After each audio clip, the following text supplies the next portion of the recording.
जय श्री कृष्णा। जय श्री कृष्णा।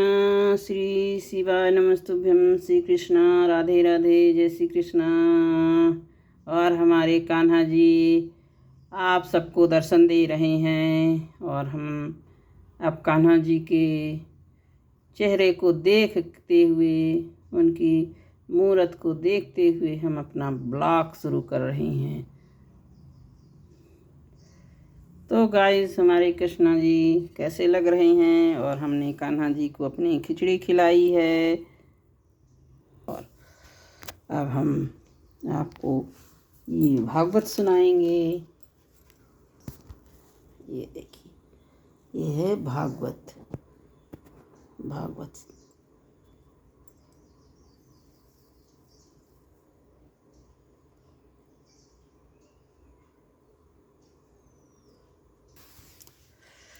तो हम ब्लॉग बनाना सीख रहे हैं और देखिए आप लोग कैसे पसंद करते हैं मेरे ब्लॉग को। और मैं ब्लॉग में खाली भगवान का ही नाम ले सकती हूँ अपने, और उसी की कहानी सुना सकती हूँ। तो हम आज आपको कहानी सुना रहे हैं भागवत की 10वें स्कंध की। पहला अध्याय है। उससे पहले अध्याय में परीक्षित महाराज ने पूछा श्री सुखदेव जी से कि भगवान, आपने जो भी चंद्रवंश और सूर्यवंश का विस्तार दोनों बताया है, सबका बताया है, तो हमें अब यदुवंश का भी विस्तार से ही वर्णन चाहिए।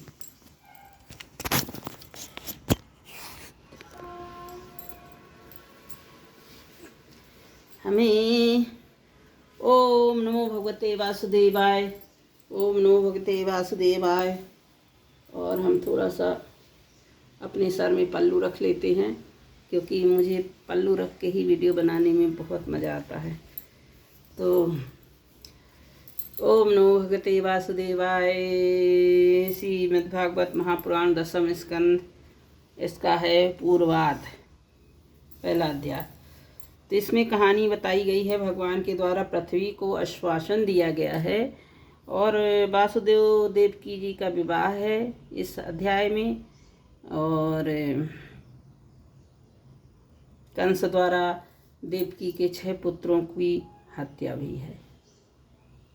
बाकी 7 में तो बलराम जी थे और 8 में कान्हा जी थे। तो हम आपको इस 10वें स्कंध में पूरे कान्हा जी की जन्म से लेकर कहानी सुनाऊंगी। आपको जैसा भी लगेगा आप मुझे ज़रूर बताइएगा कमेंट करके, और लाइक सब्सक्राइब ज़रूर करिएगा। और सपोर्ट तो करना बनता ही है। तो सुनिए, राजा परीक्षित जब बोलते हैं श्री सुखदेव जी महाराज से कि चंद्रवंश और सूर्यवंश का विस्तार तो आप दोनों ने, दोनों वंशों का विस्तार अद्भुत चरित्र वर्णन कर दिया है। और भगवान के परम प्रेमी मुनिवर, आप स्वभाव से धर्म प्रेमी यदुवंश के विशद वर्णन भी करिए, और मैं उसको भी सुनना चाहता हूँ। कृपा करके सुनाइए मुझे, जो परम चरित्र है उनका। और भगवान श्री कृष्ण जीवन दाता और सर्वात्मा हैं, और यदुवंश में अवतार लेकर जो जो लीलाएं, उनका विस्तार हम लोगों का श्रवण कराइए। चश्मा में अच्छे से दिखता नहीं है कुछ, इसलिए मैं चश्मा को उतार देती हूँ। बिना चश्मा के सुनाऊंगी अब आपको, क्योंकि मैं चश्मा में कंफ्यूज हो जाती हूँ शब्द में, इसलिए अब मैं चश्मे में नहीं सुना सकती हूँ। तो अगर आप लोग को कहानी अच्छी लगेगी तो ज़रूर कमेंट करिएगा। आगे सुनाऊंगी, नहीं तो फिर अगर बोर होगे तो मैं नहीं सुनाऊंगी। ठीक है, जो भी अच्छा लगेगा अगर तभी सुनाऊंगी, नहीं तो क्या मतलब। भगवान कहते हैं कि भक्ति और भजन और भगवान की जो भी कथाएं हैं या भी कुछ भी जो सुनना चाहते हैं उन्हीं को सुनाया जाता है, बिना सुनने वालों को नहीं सुनाया जाता है। इसलिए आप लोग सुनिए, आपके लोग की ज्ञान की कहानी, या फिर समझ लीजिए कि जानकारी, कुछ भी नई जानकारी क्या है, भागवत तो लोग बहुत सुनाते हैं लेकिन पूरी तो जानकारी देते नहीं हैं, ऐसे ही कहानी सुना देते हैं सब। भागवत पूरी तरह से नहीं सुनाते हैं, शुरू से लेके अंत तक। तो आगे बोलते हैं, परीक्षित महाराज जी बोलते हैं कि इसकी भगवान की जो भजन और भक्ति और ज्ञान और उनके बारे में सुनने की तृष्णा है जो, और प्यास मेरी बुझी नहीं है। और जो भी जैसे तक्षक के सांप से, मुनि के सांप से तक्षक डसेगा, उसकी भी कोई टेंशन नहीं मुझे। आप आराम से मुझे पूरे कृष्ण लीला सुनाइए। और आपने जो बोला था कृष्ण जी के बारे में, बलराम जी के बारे में बोला कि रोहिणी माँ है उनकी, और देवकी भी माँ है, तो 2 माँ कैसे हुई हैं, ये भी कहानी हमें सुनाइए। और श्री कृष्ण जी ने कैसे यदुवंश में अवतार लिया और फिर गोकुल में कैसे आए, ये सब हमें सुनाइए। ऐसे बोल रहे हैं भगवान श्री कृष्णचंद्र। ऐसे सुंदर सुहृद रसले गुणानुवाद, पशुघाती आत्मघाती मनुष्य अतिरिक्त और ऐसा कौन है, उनके जैसा कौन है जिससे उनकी प्रीति ना हो और उनसे विमुख हो जाए भगवान से। ऐसे हैं। और बोल रहे हैं परीक्षित जी कि हमारे कुल देवता भी हैं वो। तो कुरुक्षेत्र और महाभारत युद्ध में देवताओं को भी जीतकर भीष्म पितामह उनके परदादा थे, परदादा थे। तो जो परदादा थे तो वो बहुत शक्तिशाली थे भीष्म पितामह, और सबको जीत लिए थे, कोई भी वो नहीं हुआ था। तो वो बोलते हैं कि सबको जीतने से भगवान कोई कौरवों की सेना बिल्कुल समुद्र के समान लगती थी। वहाँ सभी बड़े बड़े मत्स्य को निगल जाने वाले तिमिंगल मच्छों की भांति भय उत्पन्न कर रहे थे। और पितामह भगवान श्री कृष्ण के चरण कमलों की नौका आश्रय लेकर समुद्र के अनायासी पार कर लगे। जो उनके पितामह थे अर्जुन, तो उनके लिए बोल रहे हैं कि हमारे पितामह ने भगवान कृष्ण के साथ मिलकर अनायासी पार कर गए। और यह मेरा शरीर जो आपके सामने है कौरव पांडवों के वंशों का एकमात्र सहारा है। अश्वत्थामा के ब्रह्मास्त्र से जल चुका था, तो भगवान ने जय उसे बचाया था उनकी माँ के गर्भ में जाके, और उनकी रक्षा करी थी। तो केवल कहते हैं केवल मेरी ही नहीं और लोगों के भी भगवान ने ऐसे ही रक्षा करी है, और अमृत में दान दिया है उनको, और मृत्यु का उनके साथ रहकर कोई भय नहीं रहा किसी को। तो भगवान आपने बतलाया था कि जो रोहिणी और बलराम, रोहिणी के पुत्र बलराम और देवकी के पुत्र फिर 2 माताओं का एक ही शरीर में कैसे धारण कर सकते हैं, और असुरों को दो मुक्ति देने वाले और भक्तों को प्रेम वितरण करने वाले भगवान श्री कृष्ण के वात्सल्य स्नेह हैं, और पिता का घर छोड़कर ब्रज में क्यों चले गए। भक्तवत्सल प्रभु ने नंद और गोप बंधुओं को कहाँ कहाँ निवास कराया, ये सब प्रश्न कर रहे हैं उनसे श्री सुखदेव जी से परीक्षित महाराज। तो उन्होंने क्या क्या प्रश्न पूछा था आप सब सुनिए कि ब्रज में मधुपुरी में रहकर कौन कौन सी लीलाएं, और अपने माँ के भाई अपने मामा कंस को अपने हाथों से क्यों मार डाला। वह मामा उन्होंने माने मामा था वो तो मारने योग्य नहीं था, फिर भी क्यों मारा गया वो। सच्चिदानंद विग्रह प्रकट कर द्वारकापुरी यदुवंश के साथ उन्होंने कई वर्षों तक निवास किया, और सर्वशक्तिमान प्रभु की पत्नियां कितनी थीं, श्री कृष्ण के कितनी लीलाएं, जितनी लीलाएं पूछी है और नहीं पूछी है, जो मतलब नहीं भी पूछी है उससे भी मुझे बताने की कृपा करिए, विस्तार से बताइए, और श्रद्धा से मैं सुनना चाहता हूँ। उनकी तो बात क्या, मेरे जल का भी परित्याग कर दिया है, कह रही हैं कि मैंने जल का भी परित्याग कर दिया है, जल भी पीना बंद कर दिया है, और मुझे अब कोई टेंशन नहीं है सर्प के डसने का। तो सूत जी कहते हैं कि सौनक जी ऋषियों को सबको बोलते हैं कि श्री सुखदेव जी महाराज परीक्षित के ऐसे समाचीन प्रश्न सुनकर संतों के सभा में भगवान लीला का वर्णन हेतु उनका अभिनंदन करते हैं और श्री कृष्ण की लीलाओं का वर्णन प्रारंभ किया, जो समस्त कली मलों के सदा के लिए धो डालती हैं। जो अब उन्होंने ये प्रश्न सब सुनकर श्री सुखदेव जी अब श्री कृष्ण जी की लीलाओं का प्रारंभ करती हैं। तो श्री सुखदेव जी कहते हैं कि भगवान की लीला रसिक राजर से तुमने निश्चय किया है कि बहुत ही सुंदर आदरणीय, क्योंकि हृदय राध श्री कृष्ण की लीला श्रवण करने में सहज सुदृढ़ प्रीति, कथा के संबंध में प्रश्न करने से वक्ता, प्रश्नकर्ता और श्रोता तीनों ही पवित्र हो जाते हैं। अगर भगवान के बारे में कुछ पूछा जाए, कुछ बोला जाए, कुछ जानकारी मन में सुनने की इच्छा, तो श्रोता, वक्ता और बोलने वाला सब पवित्र हो जाता है। तो परीक्षित बोलते हैं, परीक्षित लाखों दैत्यों के सिंहासनों राजाओं को रूप धारण करके भारी भार से, माने जब पृथ्वी में भारी अपद्रव होने लगता है और तो पृथ्वी माता बहुत दुखी होती हैं और गाय का रूप लेकर ब्रह्मलोक में जाती हैं सभी देवताओं के साथ में। तो ब्रह्मलोक से जाके ब्रह्मा जी से बोलती हैं कि हमारे भार को और हमें बहुत कष्ट हो रहा है, हमारे भार को हटाइए भगवान, कुछ उपाय करिए।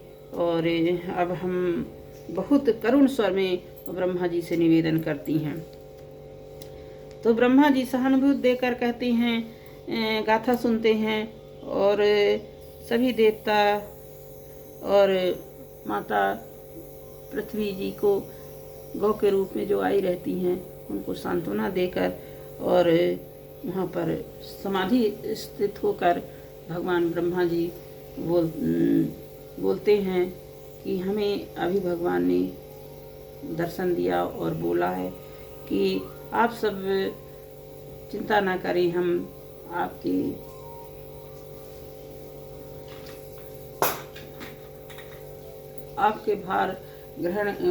भार को हटाने, पृथ्वी माता को सांत्वना और पृथ्वी जी को हल्का करने हम जरूर पृथ्वी में अवतरित होंगे अपने अंशों के साथ में।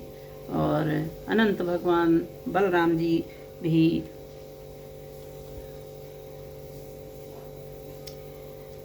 भगवान के साथ अवतारण लेंगे। ऐसे पृथ्वी को कष्ट पहले से ही पता है, उनको भगवान को पहले से ही पता है। ईश्वर तो ईश्वर ही हैं, काल शक्ति के द्वारा पृथ्वी का भार हरण करने के लिए जब तक पृथ्वी पर लीला करेंगे तब तक बोलते हैं ब्रह्मा जी आप सब देवी देवताओं मिलकर और हाँ अवतारण हो यदुवंश में जाकर, और यदुवंश में जाकर सब या अवतार लेकर के आप कान्हा जी की, श्री कृष्ण जी की सेवा करिए और उनका सहयोग करिए, ऐसा बोलते हैं ब्रह्मा जी। और वासुदेव जी के घर में स्वयं पुरुषोत्तम भगवान प्रकट होंगे और उनकी प्रियतमा श्री राधा जी भी देवांगनाओं के जन्म ग्रहण करें। स्वयं प्रकाश भगवान शेष भी भगवान कला होने के कारण अनंत का अंश ही अनंत ही है। भगवान की प्रिय कार्य करने के लिए उन्हें पहले ही उनके बड़े भाई के रूप में अनंत भगवान शेष भगवान प्रकट होंगे। तो भगवान ईश्वर से शालिनी योग माया भी जगत को मोहित कर रही हैं। उनकी आज्ञा से लीला कार्य संपन्न करने के लिए अंश रूप अवतार ग्रहण करेंगी। जो योग माया हैं वो भी अंश रूप से उनके गोकुल में जाके जन्म लेंगी। श्री सुखदेव जी कहते हैं कि परीक्षित प्रजापति भगवान ब्रह्मा जी के देवताओं ने इस प्रकार आज्ञा दी, पृथ्वी को समझा बुझाकर ढाढ़स बताया, तब सब अपने परम धाम को चले गए। इसके बाद वे अपने परम धाम को चले गए। प्राचीन काल में यदुवंशी राजा अब कहानी बताते हैं कि कैसे भगवान का अवतारण हुआ। अब यहाँ अवतारण होने की शुरू से कहानी बताते हैं कि प्राचीन काल में सूरसेन नामक का एक राजा था। उनकी मथुरा यदुवंशी नरपतियों की राजधानी हो गई थी और भागवती श्री हरि सर्वदा विराजमान रहते थे। एक बार मथुरा में सूर्य के पुत्र वासुदेव के विवाह करके अपनी नवविवाहिता पत्नी देवकी के साथ आने के लिए रथ पर सवार हुए। उग्रसेन का लड़का था जो कंस, उसने अपनी चचेरी बहन देवकी को प्रसन्न करने के लिए बहुत मानता था। देवकी जी को पहले वो बहुत ही मानता था, बहुत प्यार करता था, लेकिन जब उसी प्यार की वजह से वो अपने बहन और बहनोई को और उसके रथ को हाँकने के लिए खुद सारथी बन गया और घोड़ों की रास पकड़ ली, स्वयं ही रथ हाँकने लगा। यद्यपि साथ सैकड़ों सोने के बने हुए रथ चल रहे थे। देवकी के पिता भी देवक पुत्र के पुत्री पर उनका बड़ा प्रेम था। कन्या को विदा करते समय सोने के हारों से अलंकृत 400 हाथी, 15,000 घोड़े, 1800 रथ, सुंदर सुंदर वस्त्राभूषण, सुकुमारी कन्याएं दासियां दी और एक ही साथ शंख, तुरही, मृदंग और दुंदुभिया बजने लगी। मार्ग में इस समय घोड़े रास पकड़कर कंस रथ हाँक रहा था, तभी आकाशवाणी होती है। आकाशवाणी क्या होती है सुनिए। अरे मूर्ख, तू जिस के रथ को बैठाकर रथ में बैठाकर लिए जा रहा है, उसके 8वें ग्रह की संतान तुझे मार डालेगी। अब कंस क्या, कंस तो बड़ा पापी ही था पहले से ही। तो सुनकर बस चकवा आ गया कि अरे ये क्या बोल रहे हैं। अब उसके दुष्टता की कोई सीमा ही न रही। तुरंत तलवार उठाया और ये अब मैं सोच के कि अब मैं इन्हीं को पकड़कर, बहन की चोटी पकड़कर और तलवार उठा लिया और मारने के लिए अत्यंत क्रूर हो गया। निर्लज्ज तो पहले से ही था। तो फिर महात्मा वासुदेव जी शांत करके बोलते हैं। अब उनको तो परेशानी हो गई कि अब नवविवाहिता पत्नी मेरी और उन्होंने तलवार उठा लिया ये कंस, अब कैसे बचाऊँ इसको। तो वासुदेव जी ने फिर उनको थोड़ा प्रवचन दिया और बहुत सारे ज्ञान की बातें बताई उनको। लेकिन वो तो कंस ही है, वो कंस कैसे ज्ञान की बातें सुनेगा। और वो ना सुनने के कारण उसके बोलते हैं कि दुनिया संसार में जो प्रारब्ध में होता है वो होता ही है। अभी तुम्हारी बहन की नई नई शादी हुई है। एक तो तुम्हारी प्यारी बहन, तुम बहुत उसको प्यार करते हो, छोटी बहन है तुम्हारी, और दूसरी स्त्री भी है, और फिर तीसरा उसमें अभी तक मांगलिक उसके कुछ भी उतरा नहीं है, अभी शादी हुई है उसको, और आप ऐसे में आप उसको मार डालोगे, ये ठीक नहीं है, ये बहुत बड़ा पाप है। पर वो कंस तो कंस ही है, कंस कैसे मानेगा है? तो कंस ने उनकी बात को नहीं माना और इस प्रकार भयति भेद नीति कंस को बहुत समझाया, परंतु कुल राक्षस से अनुयायी था ही, नहीं छोड़ा। वासुदेव जी कंस का विकट हट छोड़ देखकर, जब वासुदेव जी देखे कि अब ये बहुत हट कर लिया, अब ये मारेगा ही, तब उन्होंने कहा, प्रतिज्ञा किया कि कंस तुम अपनी बहन को छोड़ दो और आपको उसके 8वें गर्भ से भय है, 8वां गर्भ उसको आपको मारेगा, तो हम आपको उसके 8वें ग्रह को जब संतान होगी तो मैं आपको समर्पित कर दूंगा। सभी संतानें आपको, 8 संतानें आपको समर्पित कर दूंगा और आप उसको मार डालना। संतान से आपको भय है, ना कि देवकी से भय है। और सही बात है, वो तो जो आकाशवाणी हुई थी तो 8वीं संतान ही हुई थी ना, कि 8वीं संतान है और तुमको मारेगी। और तो तुम्हारी तो देवकी से कोई चिंता नहीं थी उनको। अब तो जब उन्होंने प्रतिज्ञा किया और ऐसा बोला, तो कंस जानता था कि वासुदेव जी की बात कभी झूठी नहीं होती है और वो जरूर वे अपनी बात का पालन करेंगे। तो देवकी को छोड़ देते हैं। ऐसे अपने वासुदेव अपनी पत्नी देवकी के साथ अपने घर को आ जाते हैं और फिर खुशी से रहने लगते हैं। लेकिन नारद जी हैं, नारद जी कहाँ रह सकते हैं शांति, और उन्होंने आके कंस को भिड़ाया, जो उनका काम था भिड़ाना। तो उन्होंने आकर भिड़ाया उनको और बोला कि जो भी तुम्हारे घर में तुम्हारे नौकर चाकर और गोकुल में, ब्रज में और पूरे मथुरा में जो भी यदुवंशी और अंधकवंशी जो भी हैं, वो सब देवता बने हुए हैं और सब तुम्हारे प्रति सब क्या बोलती हैं अपने इसमें तो चाल बोलते हैं, पहले के ज़माने में क्या बोलते थे,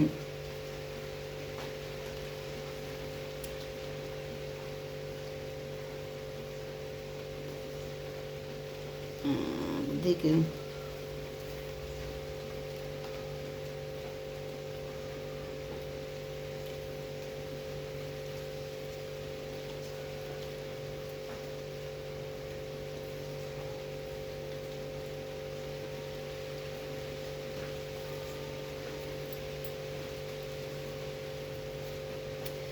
वासुदेव जी लेकर गए। अब पहला पुत्र हुआ उनको, एक एक पुत्र हुआ, वो पुत्र ले आके दे देते हैं कंस जी को। और कंस बोलते हैं अपने बात में वो झूठे नहीं हैं, इसलिए उनको पुत्र को वापस कर देते हैं। तब नारद जी आते हैं। उसके बाद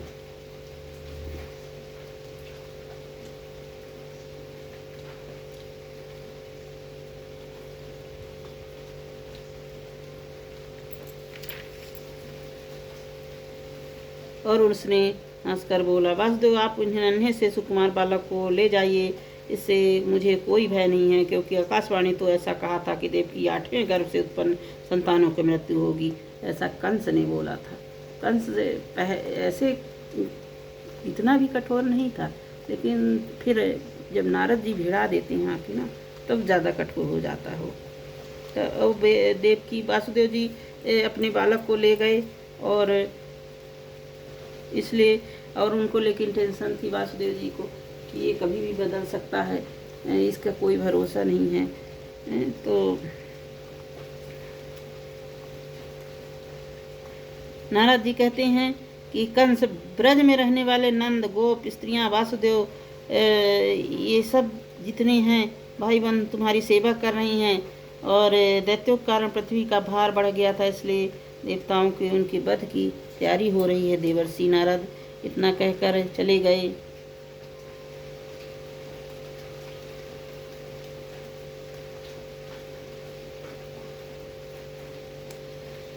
अब जब इतना भिड़ा दिए वो, तो फिर अब वो सभी ले आके देवकी और वासुदेव को जेल में बंद कर दिया, अपने कारावास में डाल दिया।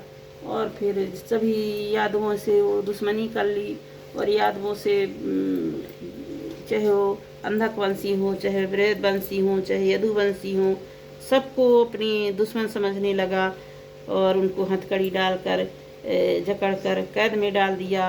अब जितने बच्चे उसके जितने पुत्र होते गए और उन्होंने उसको सबको मारता गया। सभी को, माता पिता भाई बंधु सबके हितैषी मित्र सबकी हत्या करने लगा, कर डाला। और कंस बहुत ही अन्यायी हो गया। अब उसको टेंशन हो गई कि किस रूप में वासुदेव जी विष्णु भगवान पैदा हो जाएंगे और मुझे मारने आ जाएंगे, क्योंकि पिछले जन्म में भी वो कालनेमी राक्षस था और भगवान विष्णु ने उसे मारा था। उसको सब पता था कि मुझे मारने के लिए वासुदेव जी विष्णु भगवान जरूर आएंगे। इस तरह वो अपने उग्रसेन जो अधिनायक थे सभी के यादवों के, उनको भी कैद में डाल दिया और स्वयं देश का राजा बन गया और राज करने लगा, अन्यायी राजा समझ लीजिए। तो इस तरह पहला अध्याय समाप्त हुआ और हम कल दूसरा अध्याय सुनाएंगे आप सबको। धन्यवाद। जय श्री कृष्णा, जय श्री राधे। और कैसा लगेगा, कैसा लगा है आप सब मुझे ज़रूर बताइएगा और कमेंट करिएगा, तो हम आगे भी सुनाएंगे। मतलब कल दूसरा अध्याय पढ़ेंगे तो आप सबको भी सुनाएंगे। इसलिए अगर सुनेंगे तो, सुनना चाहेंगे तो, नहीं तो पढ़ेंगे तो है ही। मैं तो रोज़ ही पढ़ती हूँ। बस आप सबको आज पहली बार से मैं सोची कि ब्लॉग तो अलग से मैं क्या बनाऊँगी, तो बनता ही नहीं है मुझसे ब्लॉग बनाते। तो मैं यही पाठ ही सुनाऊँगी आप सबको ब्लॉग के नाम से। आप यही समझ लीजिए कि मैं ब्लॉग बना रही हूँ। और सपोर्ट करिए, इससे मेरा भी चैनल बढ़ जाए। इसलिए कोशिश कर रही हूँ, मेहनत तो कर रही हूँ मैं बहुत। अब मेहनत का फल आप सबको देना है और आपको ही देना है। लड्डू गोपाल जी, जय श्री राम, जय श्री राधे, धन्यवाद।